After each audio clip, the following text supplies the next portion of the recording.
Hello everyone, welcome to our YouTube channel EduExcel powered by YAC EdTech Private Limited. So today is our lecture for electrostatics and everyone can watch this video who are facing JEE Mains as well as NEET. हाँ, इसमें कुछ questions हैं जो advance को भी target करते हैं. So be with me. Okay. So जो बच्चे इस चैनल पे नए हैं और जो इस वीडियो को पहली बार देख रहे हैं तो first of all my introduction.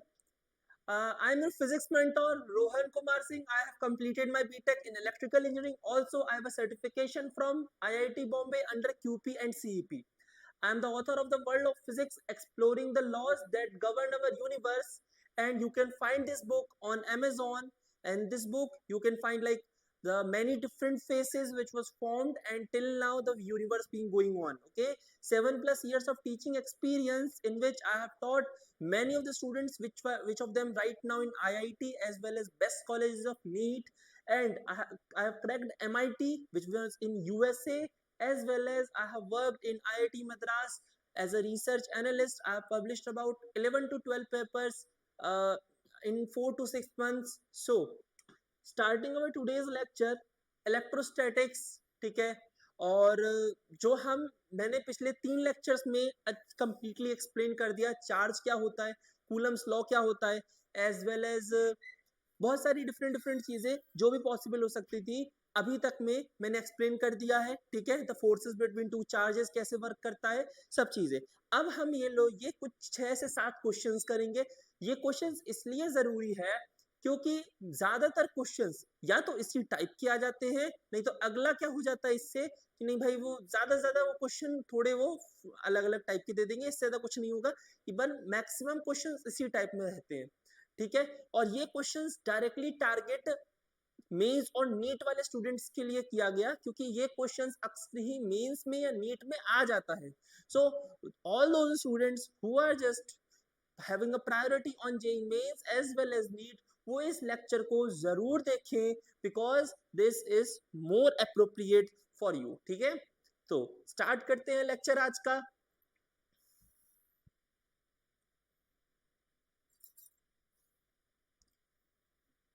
अब देखो आज का जो लेक्चर स्टार्ट कर रहे हैं इसमें देखो ध्यान से क्या क्या है भाई.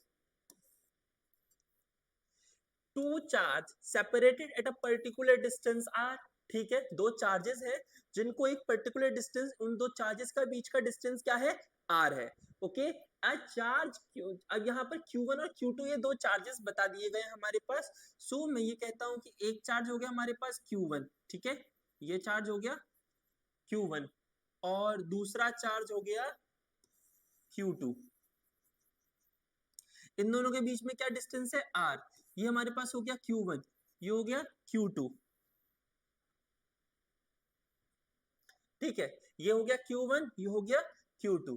अब ध्यान क्या देना है, फिर is place such a distance that the whole system, ठीक है, in equilibrium, whole system will be equilibrium. ठीक है, ये कुछ ऐसा है देखो कि हमने एक नया चार्ज लेके आए. ठीक है, एक नया चार्ज लेके आए जो कि ये था कैपिटल Q. ठीक है, इसमें कंप्लीट क्वेश्चन गिवन नहीं है बट मैं तुम्हें बता रहा हूं अपनी तरफ से कि एक चार्ज लेके. अब हमने क्या किया, हमने इस सिस्टम में कहीं प्लेस कर दिया. हमने इस सिस्टम में क्या किया, कहीं प्लेस कर दिया. हमने जब प्लेस किया तो हमने ये फील किया the whole system is in equilibrium, the whole system is in equilibrium. So सबसे पहले तो ये देखते हैं भाई कि हमें इसको कहां प्लेस करना है जिसकी वजह से the all over system become equilibrium. So being equilibrium, let's say there is F1 and F2 forces working. ठीक है, F1 और F2 फोर्सेस, दो फोर्स वर्क कर रहे हैं. ठीक है, अब मान लो मैंने इसे यहां रख दिया और ये यहां से लेकर यहां तक a डिस्टेंस की दूरी पर है और यहां से लेकर यहां तक मैं इसे लिखूंगा r माइनस ए, r माइनस ए. और ये Q1 है, वो Q2 है, और हमने जो चार्ज रखा है that is capital Q, that is capital Q. ठीक है, दैट इज कैपिटल Q. सो अब ध्यान देना, बहुत ध्यान से देखना. पहले लिखेंगे हम F1 जो Q1 और F1 जो Q1 और Q के बीच में लाई कर रहा है. So K Q1 dot Q by A square, ये हो गया पहला। दूसरा हो गया F2 जो हो क्या है, जो किसके बीच में लाई कर रहा है, Q2 और कैपिटल Q के बीच में, और ये हो जाएगा हमारे पास K Q2 dot Q by R square. So again F1 because the whole system will be in equilibrium, तो अगर मैं F1 माइनस F2 करूंगा तो मुझे रिजल्टेंट फोर्स 0 निकल के आएगा। सो मैं इसको लिख देता हूं F1 इक्वल टू F2। तो अब जरा ध्यान से देखो, ये कुछ इस तरीके से लिख देंगे, आर स्क्वायर नहीं आर माइनस ए स्क्वायर आएगा, आर माइनस ए का होल स्क्वायर, क्योंकि यहां से लेकर यहां तक का डिस्टेंस क्या are minus A, k Q1 Q a square that is equal to k Q2 capital Q r minus a का होल स्क्वायर। के से के कैंसिल, Q से Q कैंसिल, ठीक है। अब फिर क्या करेंगे भाई, इसको रिजॉल्व करने की पूरी कोशिश करेंगे।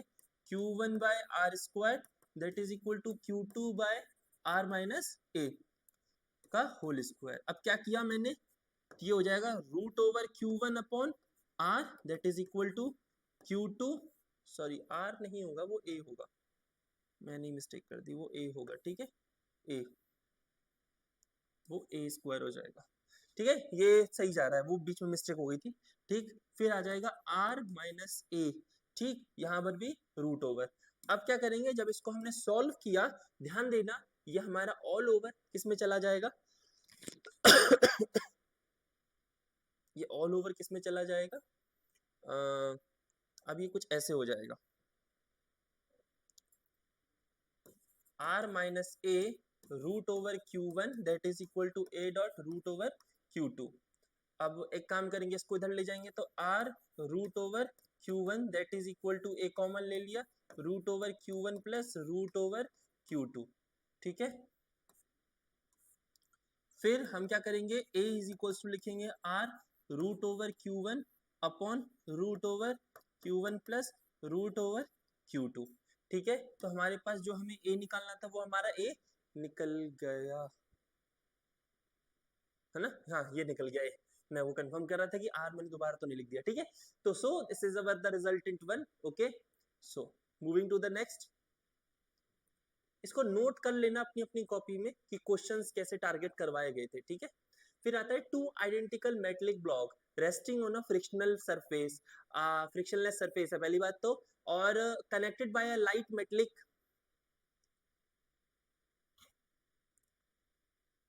Spring having a spring constant के एंड अनस्ट्रेच्ड लेंथ टू, ठीक है भाई, ठीक है ठीक है ठीक है। सबसे पहले तो ये रहा हमारे पास एक बेस, ठीक है, और इसमें हमारे पास एक मास रखा गया है, ठीक, टू ब्लॉक्स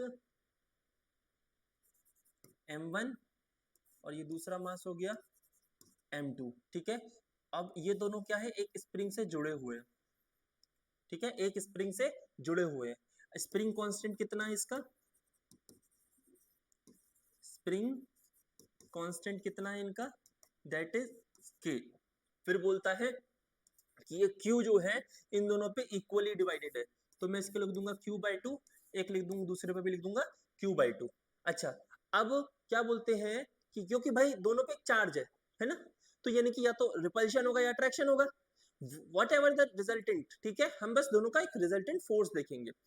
तो F मैं क्या निकालूंगा, F इलेक्ट्रोस्टैटिक, ठीक है, F इलेक्ट्रोस्टैटिक, पहले तो देखते हैं F electrostatic that is equal to F spring force जो लग रहा है, ठीक है, स्प्रिंग फोर्स जो लग रहा है।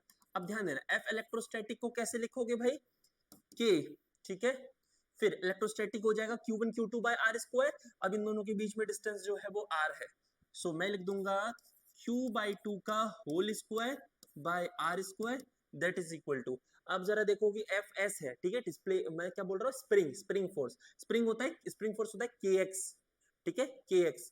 सो क्या था यहाँ पर कि इसमें शायद, हाँ, ये पहले तो जो R डिस्टेंस पे था, आफ्टर जब बाद में देखा गया तो इसमें एक वो आया, चेंज आया, वो हो गया R0, वो हो गया आर नॉट।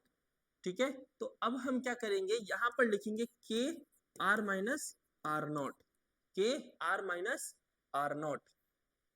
ठीक है, या फिर मैं डायरेक्टली लिख देता हूं कि जो चेंज आया लेंथ में वो हो गया के into L. L is the change in the length, change in the length, change in the length. ठीक है, अब क्या करना है हमें भाई, मुझे तो डिटरमाइन क्यू की वैल्यू करनी थी। तो ये वाला के अलग है, ये वाला के अलग है, ये स्प्रिंग कांस्टेंट का के है और ये जो है इलेक्ट्रोस्टैटिक कांस्टेंट है। ठीक है, ये क्या है, इलेक्ट्रोस्टैटिक कांस्टेंट है। सो मैं एक काम कर सकता हूं, K Q square by 4 R square के। अच्छा मैं इसको एक काम कर देता हूँ, मैं ना इसको ऐसे करके लिख देता हूँ, डॉट 4 पाई एप्सिलॉन नॉट। तो और ये हो जाएगा K L. So Q is equal to root over 16 pi epsilon not R square dot L, और के भी भाई क्योंकि वो स्प्रिंग कांस्टेंट है। फिर ये हो गया हमारे पास द रेजोल्यूशन ऑफ क्यू। ठीक है, इजी था, ज्यादा कोई कॉम्प्लिकेटेड नहीं था। हमें क्या करना था, इलेक्ट्रोस्टैटिक और जो स्प्रिंग कांस्टेंट है, स्प्रिंग फोर्स है, उन दोनों को इक्वल में रखना था and you can find easily the relation. तो अब भाई देखो, जब ये इक्वेशन आ गई मेरे पास, ये वाली इक्वेशन आ गई, तो फिर मैं कुछ भी निकाल सकता हूँ, चाहे मेरे से डिस्टेंस पूछे, चाहे एल पूछे, चाहे क्यू पूछे, कुछ भी पूछे, स्प्रिंग कांस्टेंट भी पूछेगा ना, तो सारी रेफरेंस वैल्यू जरूर गिवन होगी, तभी तो जाके निकाल पाओगे। फिर उसके बाद खत्म तुम्हारा सारा। चलो अगला क्वेश्चन देखते हैं एक बार। A charge q is moving around a circular path around an object। ठीक है, तो क्वेश्चन देखो, क्वेश्चन क्या है, देखो ये कोई प्रॉपर क्वेश्चन नहीं था। ठीक है, मैंने मैंने क्या किया, मैंने जो है जितने भी क्वेश्चंस थे, मुझे लग रहा था कि कॉमन टाइप है, तो मैंने सीधे सीधे उसे उठाया और यहाँ पर एक कॉमनली वे में पेस्ट कर दिया।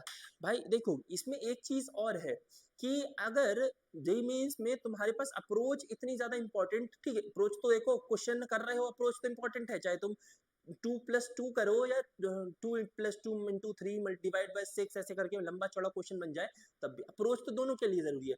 बट अगर तुम्हें ये याद रह जाए कि 2+2 तो 4 ही होता है भाई, तुम उंगलियों पे थोड़ी ना ये 2 हो गया, इसमें 2 और ऐड किया भाई 4 हो गए, ऐसा नहीं करोगे। तुम लोग 2 13 तुम्हें ध्यान होगा तो ये कर दोगे, ठीक है भाई। यहाँ पर भी वैसे ही कर रहा हूँ, मैंने कॉमन क्वेश्चन से उठाए कि ये भाई इस टाइप का कुछ स्टेटमेंट होगा, ये वाला चीज एक्सप्लेन कर दो, बस उसके बाद। अच्छा एक चीज और जो देखने को मिलती है मुझे स्टूडेंट्स में, कि जब स्टूडेंट्स मतलब क्वेश्चन देख रहे हैं, ठीक है, फिजिक्स की बहुत उल्टी कथा है, मैं मतलब क्या बताऊं, कि जब हम बात कर रहे होते हैं छोटे से क्वेश्चन में कि वो दो दो लाइन में खत्म हो गया क्वेश्चन, हमें लगता है छोटा सा क्वेश्चन आसान होगा, पर वो क्वेश्चन टफ होता है। और जहां हमने देख लिया लेंथी क्वेश्चन, तो वहां हमें लगता है यार ये तो बहुत टफ होने वाला है, बट वो इजी होता है। उसका भी रीजन है, क्योंकि लेंथी क्वेश्चंस में ज्यादा चीजें गिवन होती है और शॉर्ट क्वेश्चंस में वैल्यूज और इंपॉर्टेंट चीजें कम गिवन होती है, तो हमें अप्रोच लगाने में गलती हो जाती है। तो दोनों चीज को ध्यान देना। और ये जो क्वेश्चंस जो चल रहे हैं अभी, इन क्वेश्चंस पे ध्यान, इसलिए एक चीज और इम्पोर्टेंट है, क्योंकि अगर अगर नॉर्मली मैं डायरेक्टली क्वेश्चन दे देता तो तुम वो क्वेश्चन की तरह करके रख देते। अब ये क्या है, ये थ्योरेटिकल पोर्शन की तरह है, तो अब क्या है, तुम लोग भी इसको एक अप्रोच थ्योरी की तरह मानना। ठीक है, अब देखो यहाँ क्या बोल रहा है, charge q is moving around a circular path round an object है, mass the charge is q. So ठीक है, अब यहाँ पर एक सेंट्रल चार्ज है, क्या है, एक सेंट्रल चार्ज है जिसका क्यू चार्ज है और एम मास है। ठीक है, फिर क्या हुआ, एक दूसरा चार्ज वो इसके अराउंड घूमना शुरू किया, वो इसके गोल गोल चक्कर काटना शुरू किया। ठीक है, और इसका भी हम क्यू चार्ज रख देते हैं, एम मास रख देते हैं। ठीक है, दोनों का इक्वल रख दो या फिर जो भी तुम्हें डाउट लग रहा है। ठीक है, अब क्या हो रहा है, दोनों ये इसका चक्कर लगा रहा है, कोई ना कोई तो फोर्स लग रहा होगा, एक्सलेशन ड्यू टू ग्रेविटी। ठीक है, अब क्या है, क्योंकि इसके फोर्स ऑफ अट्रैक्शन की वजह से ये घूम रहा है ऐसे करके, तो एक सेंट्रीपेटल फोर्स वर्क कर रहा है। तो हियर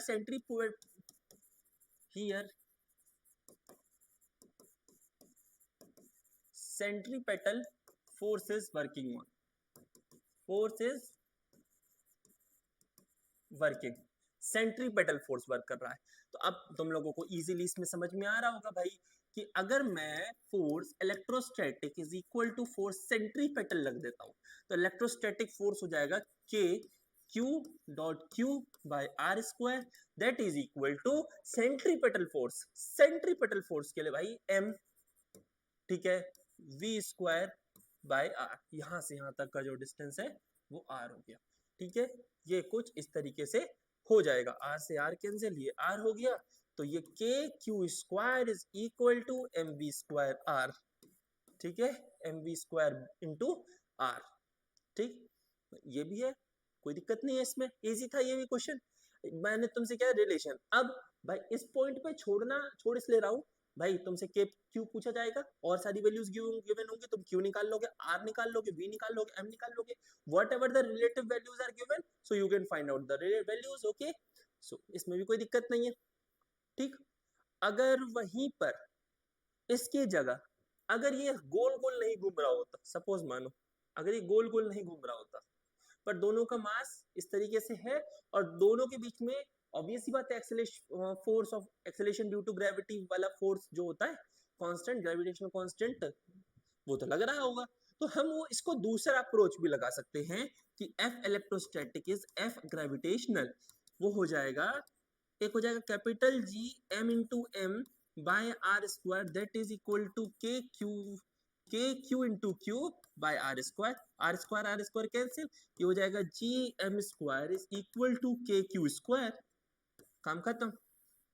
ये हो गया, मैंने एक ही क्वेश्चन के दो अप्रोचेस बता दिए, बस फर्क क्या था, पिछले में मैंने बताया था कि वो सर्कुलर में घूम रहा है और इसमें बताया कि बस दोनों को आमने सामने रख दिया है और दोनों में कोई स्प्रिंग नहीं लगा हुआ है, ना ही कोई मीडियम है, बस क्या है, दोनों के पास मास है और दोनों के पास चार्ज है। और अगर दोनों में चार्ज लग रहा है, एक फोर्स ऑफ अट्रैक्शन चार्ज की वजह से लग रहा होगा, तो एक्सीलरेशन ड्यू टू ग्रेविटी, बोले तो ग्रेविटेशनल कांस्टेंट भी वर्क कर रहा होगा कहीं, तो वो भी जानना जरूरी है, ठीक है। कभी कभी चार्ज में नेग्लिजिबल मास होता है, जैसे क्वार्क्स की बात करें, क्वार्क्स जो होता है 1/3 ऑफ इलेक्ट्रॉन और 2/3 ऑफ इलेक्ट्रॉन होता है, और उसी से सबको पता है कि सारे चार्जेस बनते हैं जितने भी, और जो चार्जेस होते हैं वो 1/3 के मल्टीपल टर्म्स में होंगे हमेशा, ठीक है। और चार्ज कभी भी रेशनल नहीं हो सकता, रैशनल होता है, और इमेजिनरी नहीं हो सकता, रियल ही होता है, रियल में भी वो क्या कहते हैं रैशनल, बस इंटीजर तो हो ही सकता है, ऑब्वियस सी बात है, इंटीजर तो हो सकता है ना, +-1 +-2 +-3 कूलम ऐसे हो सकता है। उसके बाद भी अब जितने भी चार्जेस है वो सब इलेक्ट्रॉन की वजह से आते हैं, ठीक है, वो सब किसकी वजह से होते हैं, इलेक्ट्रॉन। जैसे कि अगर चार्ज एक तरफ ट्रांसफर हो गया तो किसी बॉडी में इलेक्ट्रॉन की क्वांटिटी कम हो गई होगी, तो एज कंपेयर टू प्रोटॉन की क्वांटिटी ज्यादा हो गई होगी, तो वो पॉजिटिव चार्ज। किसी बॉडी में इलेक्ट्रॉन की क्वांटिटी ज्यादा हो गई, बट प्रोटॉन तो सब जगह हमेशा कांस्टेंट रहता है, बट इलेक्ट्रॉन की क्वांटिटी बढ़ गई तो उस पर नेगेटिव चार्ज, ठीक है। चलो, ये तो इजी था, कोई कॉम्प्लिकेशन नहीं था इसमें। अगला क्वेश्चन देखते हैं भाई, कोई टफ क्वेश्चन आए, मजा आ जाएगा। Two identical charges pair each having mass m hang in equilibrium, the length of each string is l and the angle made by the string is theta, sorry यहाँ theta आना चाहिए था,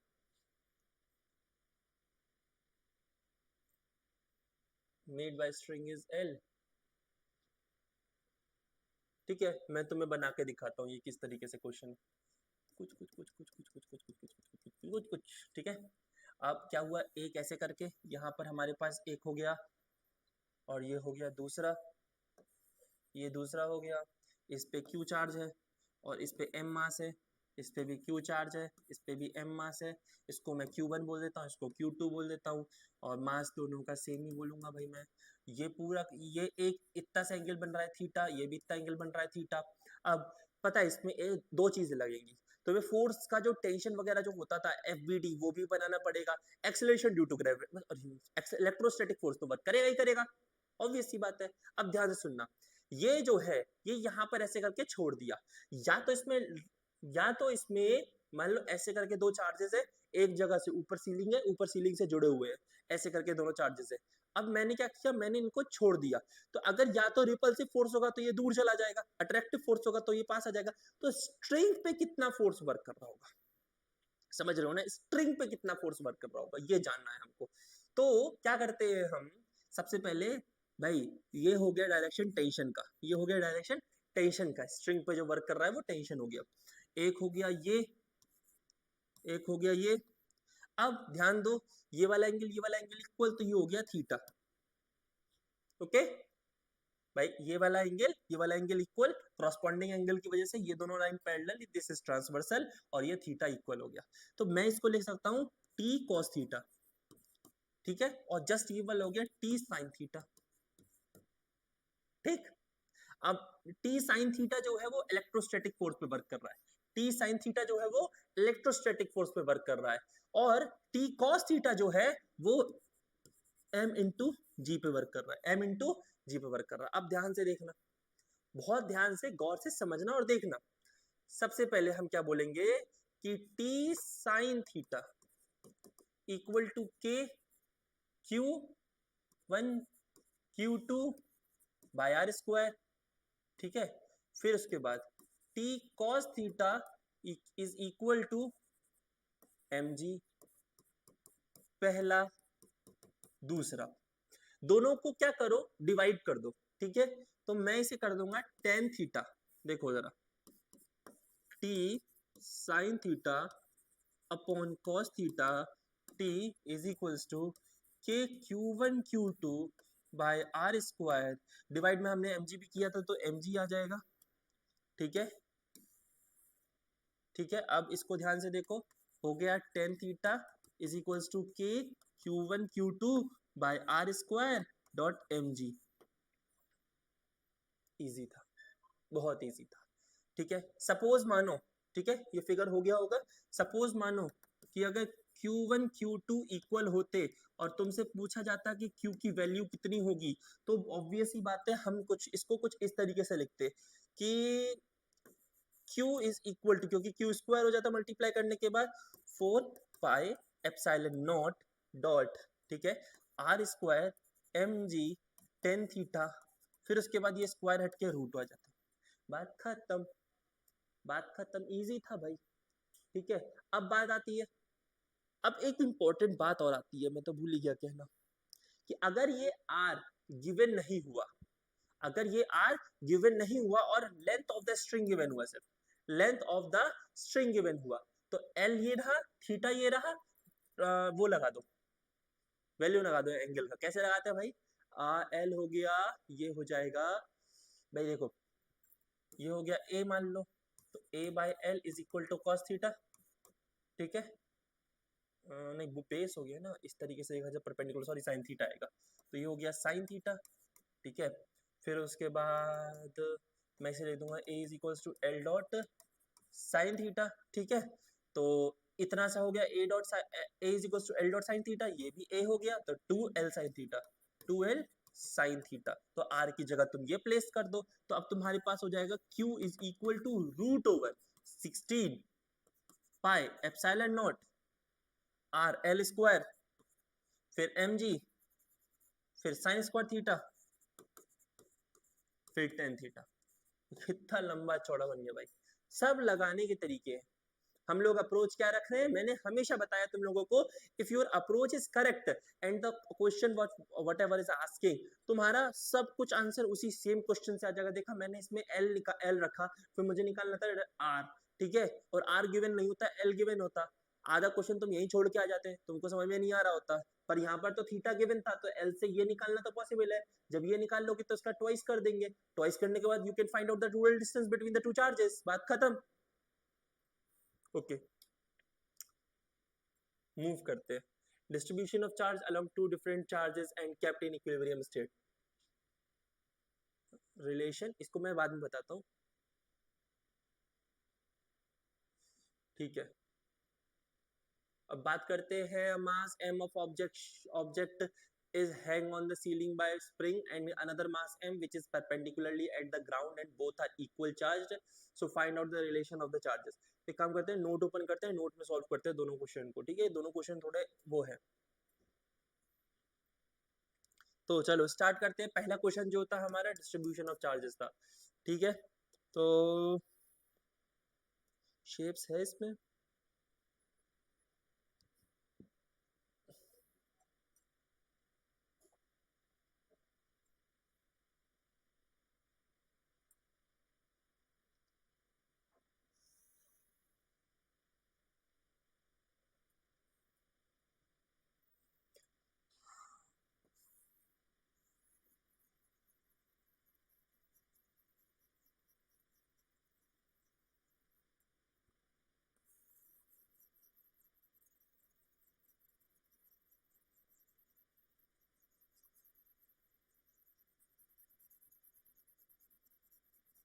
तो देखो ये दो चार्जेस हो गए हमारे पास, ये हो गया, हम इसको कह देंगे, देखो इसको मैं थोड़ा सा और पेंट कर देता हूँ ताकि ये लाइन मोटी मोटी नजर आए, ठीक है ना।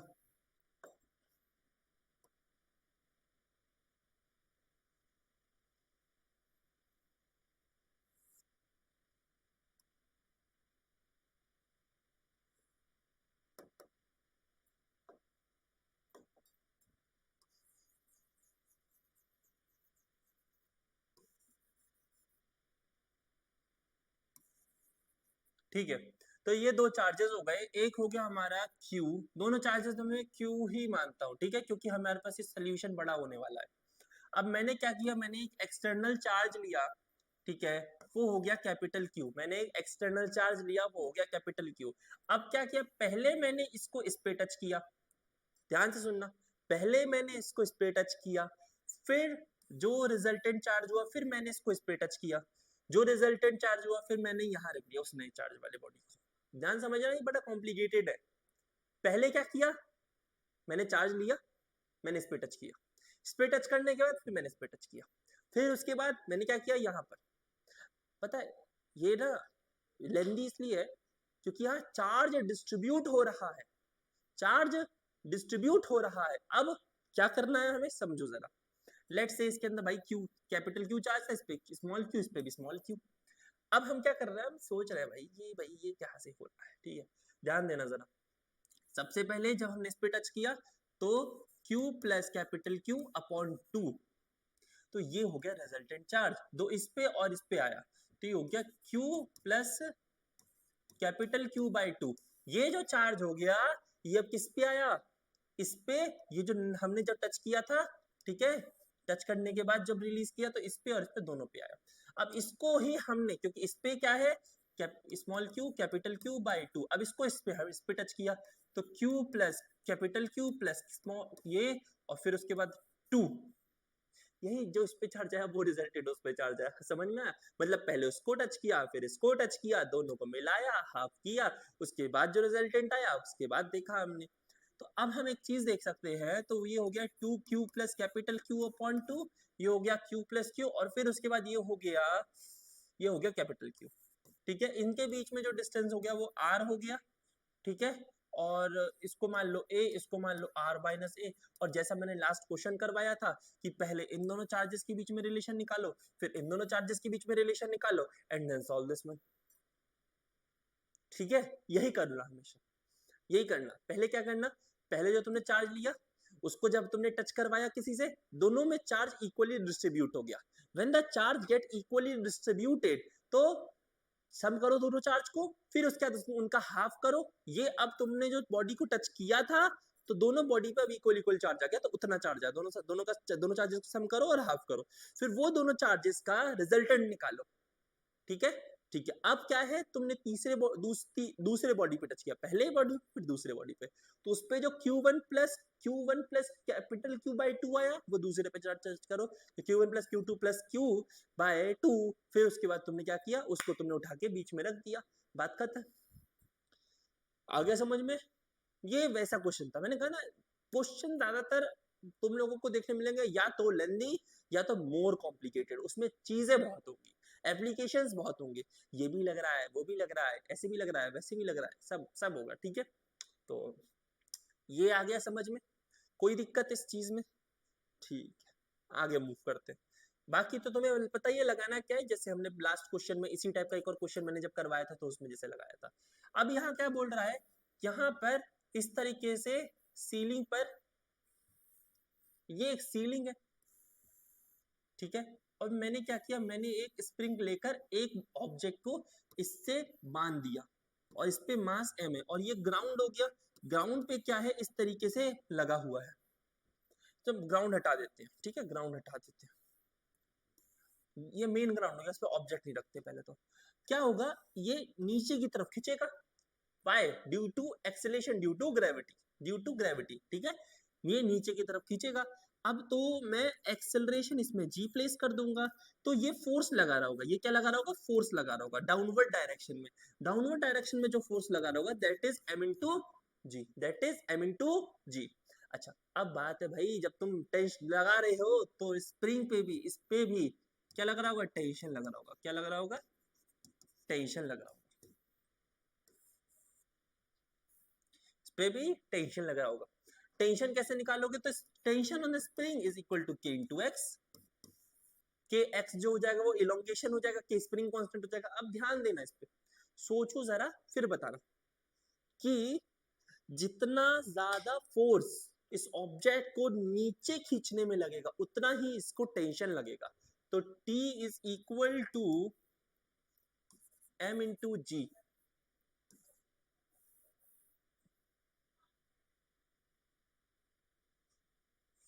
एक काम करो, यहाँ पर एक चार्ज रख दो, क्योंकि इस पे Q चार्ज हो जाएगा और फिर इस पे वो हो जाएगा, इस पे भी Q चार्ज हो जाएगा। Q1 रख देते हैं और Q2 रख देते हैं, ठीक है। जैसे कि ये वो मैं भूल ही गया था कि ये क्वेश्चन में तो फोर्स पे लेके चला गया, इसको मुझे इस पे भी लेके आना था, ठीक है। अब क्या आ रहा है, इसमें फोर्स ऑफ अट्रैक्शन लग रहा है, वो नीचे आ रहा है देखो, और फिर इस पे फोर्स लग रहा है। अच्छा, ये रेस्ट्रिक्ट करेगा पीछे जाने के लिए, तो तीन मोशन हो रहे हैं, F1 F2 F3। F1 motion जो हो रहा है वो स्प्रिंग का मोशन हो रहा है, स्प्रिंग। और F2 मोशन जो हो रहा है वो ग्रेविटी की वजह से हो रहा है। F3 मोशन जो हो रहा है वो इलेक्ट्रोस्टैटिक की वजह से हो रहा है। ये तीन मोशन, इन तीनों मोशन को रिजोल्व करना पड़ेगा। तो एक तरीके से कर देते हैं sigma F is equal to zero, एक तरीके से ध्यान रखना, क्योंकि कहीं ना कहीं वो सब जीरो हो जाएगा। कोई एक नेगेटिव वर्क करेगा, कोई एक पॉजिटिव वर्क करेगा, तीनों पॉजिटिव वर्क करेंगे तो भी चलेगा। तीनों को तुम प्लेस कर देना और उसके तुम्हारे पास जो रिजल्टेंट आएगा वो तुम्हारे लिए वर्थफुल होगा, ठीक है। चलो, ये चीज क्लियर हो गया सब सबको, ये बता दो बस।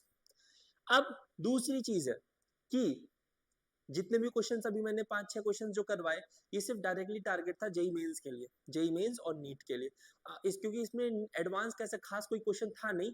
वो जो क्वेश्चन था जिसमें मैंने बताया था कि दो ऐसे ऐसे करके लगे हुए है ना, वो थोड़ा इंपॉर्टेंट भी था, वो मे बी एडवांस में आ गया था, मुझे पक्का ध्यान नहीं है। अब एक चीज और ध्यान दो,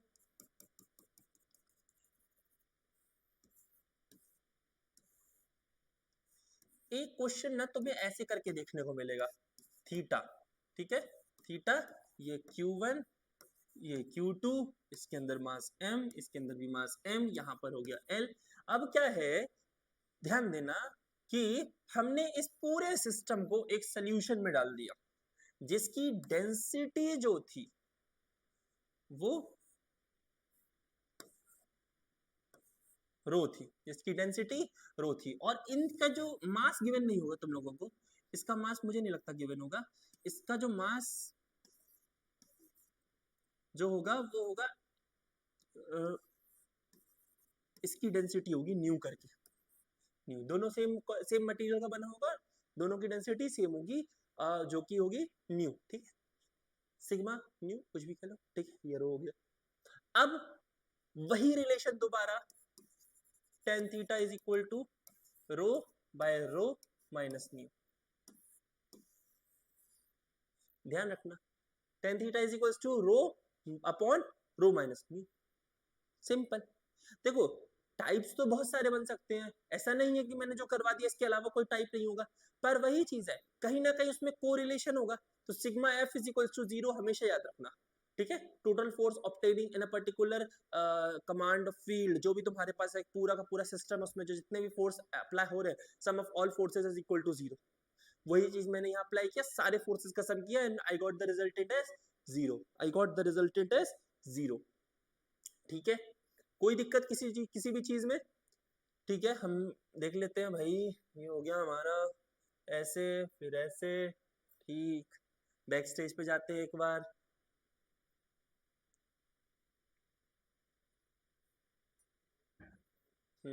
सारे क्वेश्चंस हो गए, चाहो तो एक बार तुम लोग नोट कर सकते हो, ठीक है।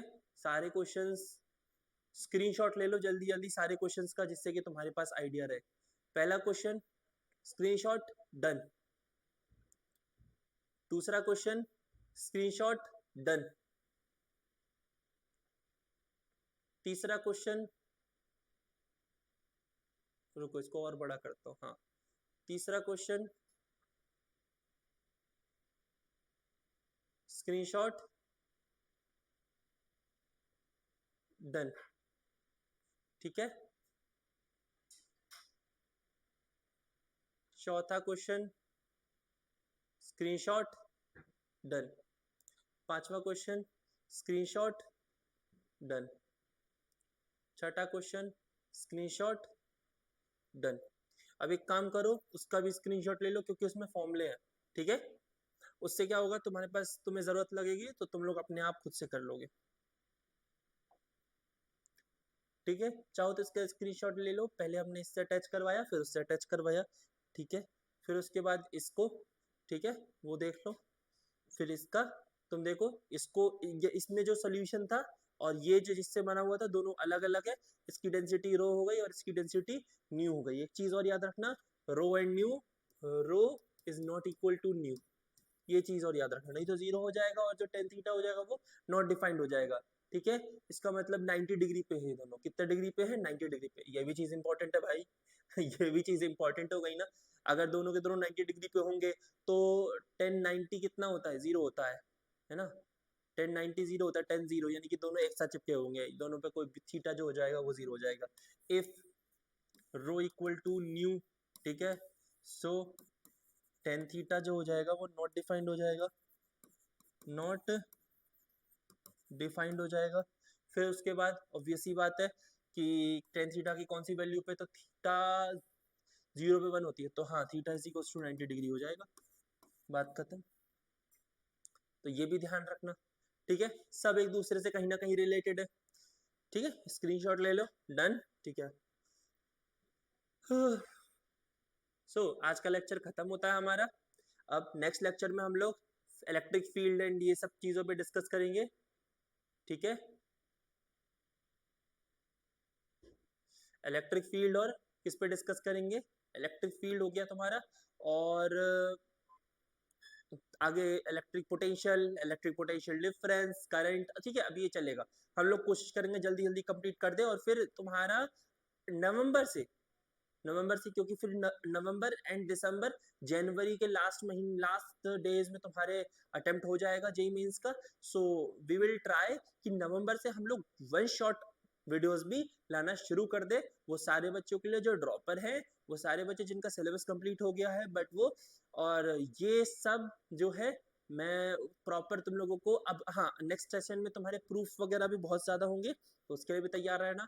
सो thank you so much for watching this video and just, और वही बात है, जो भी दिक्कत आए तुम कमेंट सेक्शन में क्वेरी अपनी टाइप कर सकते हो। Thank you so much, bye.